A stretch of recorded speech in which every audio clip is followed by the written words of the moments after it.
Assalamualaikum warahmatullahi wabarakatuh. Alhamdulillahirabbil alamin. Allahumma sholli ala sayyidina Muhammad wa ala ali sayyidina Muhammad.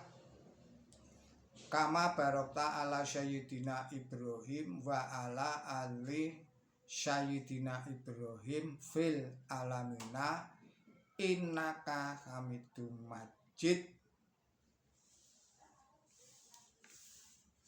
Para sederek pamiyarsa Kreweng Aji Channel ingkang bahagia saha para kaum muslimin wal muslimat ingkang dipun rahmati dening Gusti Allah Ta'ala.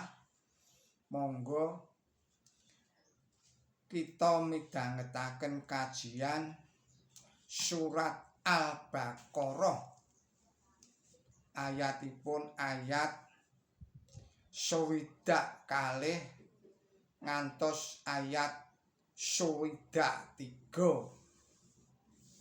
Dumateng sederek-sederek ingkang ing saat punika nandhang gerah, mugi-mugi Gusti Allah Ta'ala paring usada sehat wal afiat. Ugi sederek-sederek ingkang ing saat punika ngadepi sawijining masalah ingkang awrat, mugi-mugi Gusti Allah Ta'ala enggal paring solusi. Ugi sederek-sederek para pamiyarsa ingkang saat menika tanggap warsa kula aturaken sugeng tanggap warsa, mugi-mugi Gusti Allah Ta'ala paring yuswa ingkang panjang, yuswa ingkang barokah, yuswa ingkang manfaat. Dhateng sederek-sederek ingkang sampun paring atensi, paring koreksi, paring subscribe dhateng Kreweng Aji Channel ingkang kita tresnani menika, kula ngaturaken gunging panuwun ingkang tanpa upami. Mugi-mugi Gusti Allah Ta'ala tansah paring seger kwarasan ayem tentrem. Mugi-mugi Gusti Allah Ta'ala tansah paring pangayoman dhateng kula panjenengan sedaya saking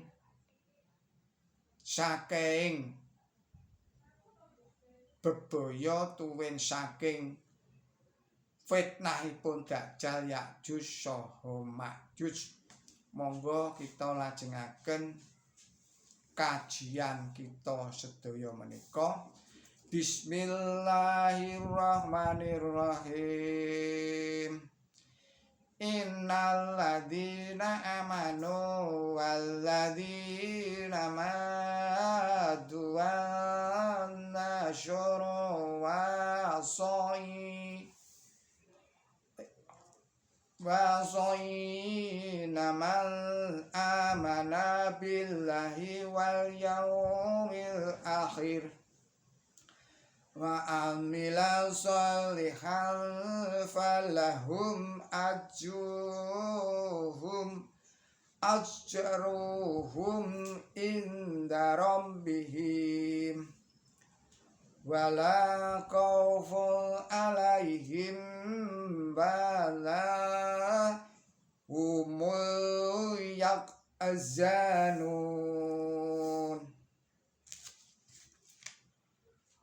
Artosipun atas nami Allah ingkang maha murah, ingkang maha asih, sayekti wong kang padha iman lan wong Yahudi sarta wong Nasrani tuwin wong Sabi'ah. Sapa bae sing iman ing Allah lan dina akhir sarta tindak becik padha oleh ganjarane ana ing ngarsaning Pangeran sarta padha ora kataman wedi lan ora bakal padha kataman susah. Kateranganipun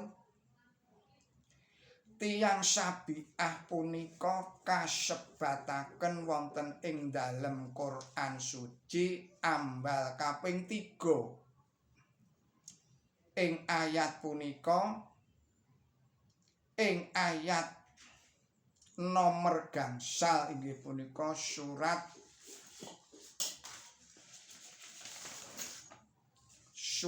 nomor gangsal surat Al-Maidah.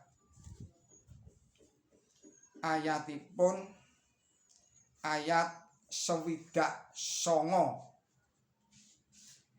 kasebataken sesarengan kaliyan tiyang Yahudi lan tiyang Nasrani. Tuwin ing surat nomor 21 surat 21 nggih menika surat Al-Hajj ayatipun ayat 17 kasebataken kaliyan tiyang Yahudi, Nasrani lan tiyang Majusi miturut Ensiklopedi Britannica tiyang Sabi'ah punika golongan setengah Nasrani ing Babilonia. Sami kaliyan tiyang ingkang sok kawastanan sranine Nabi Yahya Pambaptis. Panginten-inten asal saking basa punika nama wau pinanggih asal saking basa Aramik. Kacariyos tegesipun ingkang asli wong kang padha adus. Kacariyos ugi punika dipun kiyataken déning para pengarang Arab amargi anggenipun sami mastani tiyang Sabi'ah wau Al-Mu'tazilah. Panganggep bilih para tiyang Sabi'ah punika para panem ingkang manembah lintang punika klentu.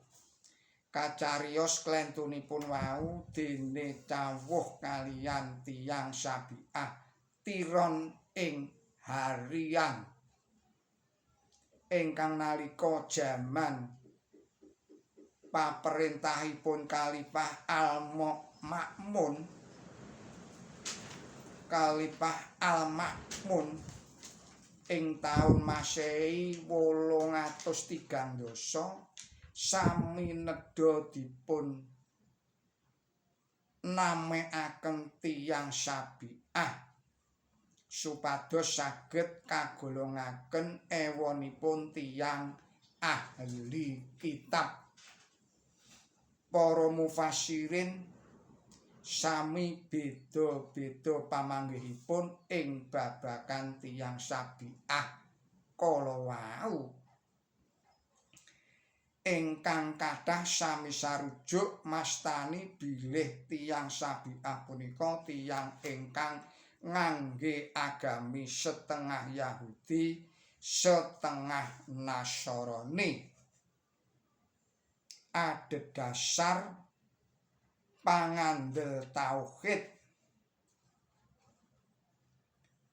mastuti ing kasawijenipun pangeran nanging ugi nembah para malaikat ingkang kathah-kathah boten sami anggolongaken tiyang Sabi'ah wau ewonipun ahlul kitab. Pandhereking kitab.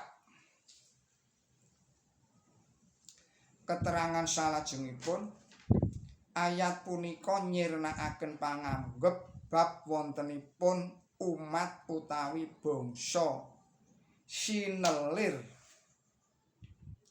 kinasih ingkang miturut panganggepipun namung tiyang saking golonganipun umat sinelir wau ingkang saged manggih karahayon.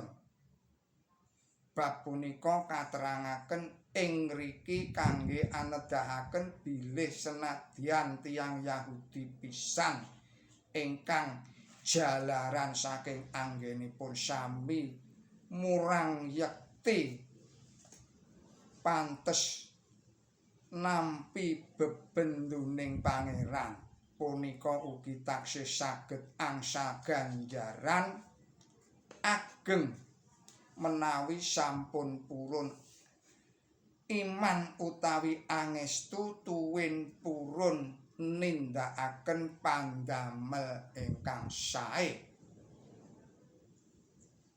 Kaestokna kados dene ingkang sampun kapratélakaken ing katerangan angka 9 iman ing Allah lan iman ing dinten akhir punika ingkang dipun kersakaken iman bilih agami Islam punika agami ingkang leres ingkang yekti andaranipun mekaten karahayon punika boten saged kagayuh namung sarana pangakening lisan kemawon sami ugi dening para muslimin punapa dening umat sanes sagedipun kagayuh ngemungaken menawi sami purun manut iman ingkang sejati iman ingkang leres ingkang sejati ingkang leres sanes sagedipun kagayuh ngemungaken menawi sami purun manut iman ingkang sejati ingkang leres tuwin pandamel ingkang sae.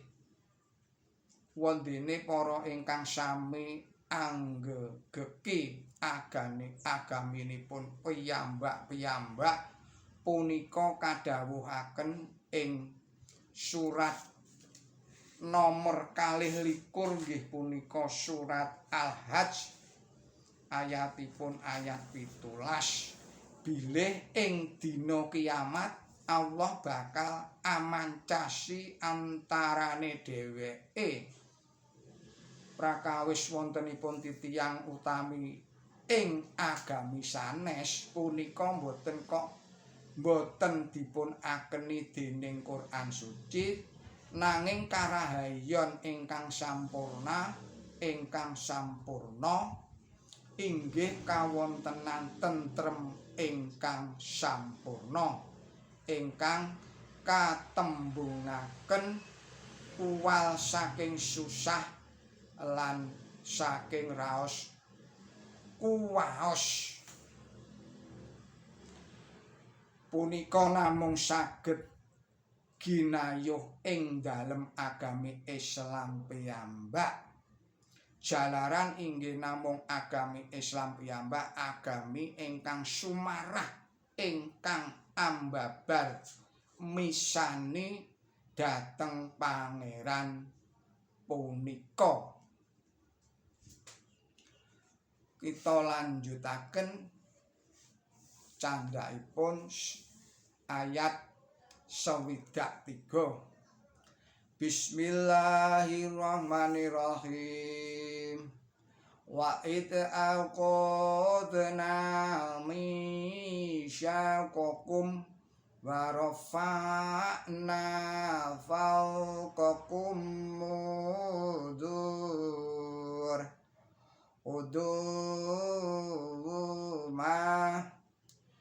Khudu ma atainakum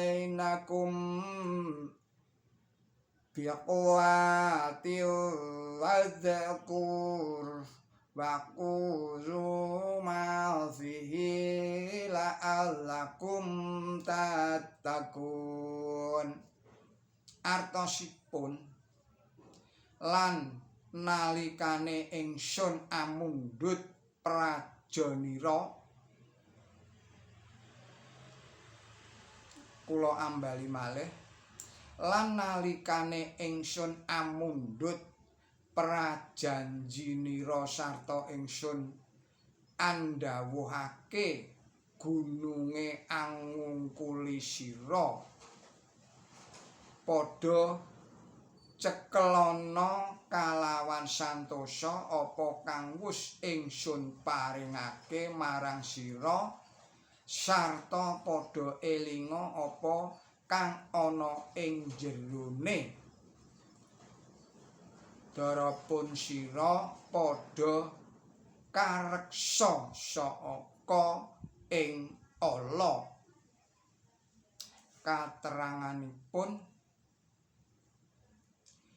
anggone ngadeg ana ing ngarepane perenging gunung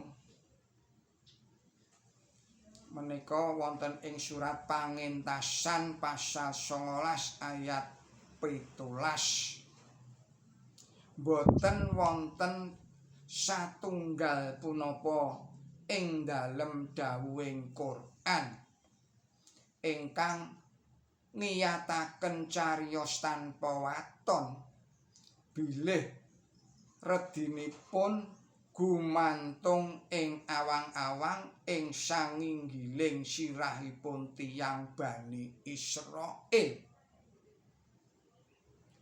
murih samiya giris manahipun kula ambali malih murih samiya giris manahipun tuwin lajeng sami purun sumarah mirsanana katerangan angka 957 anggenipun ngagem tembung rafa'a punika nacoki kaliyan wataking bangsa Arab jalaran tembung wau ateges ngadegaken utawi nginggilaken griya. Tembung punika ingkang mengku suraos mekaten wau kagem wonten ing ayat 127.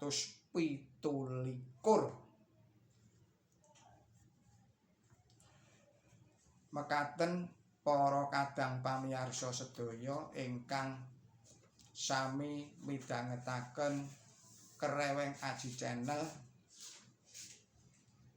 ugi para mukminin wal mukminat ingkang dipun rahmati dening Gusti Allah Ta'ala. Mugi-mugi kajian menika dadosaken saenipun tumindak kita sedaya saged nyengkuyung nguwataken iman tuwin takwa kula panjenengan sedaya dhateng Gusti Allah Ta'ala tuwin saged nyentosakaken ilmu tuwin amal kesaenan kita sedaya. Kula nyuwun pangapunten saking kalepatan kula billahi taufik wal hidayah ihdinas siratal mustaqim. Wassalamualaikum warahmatullahi wabarakatuh.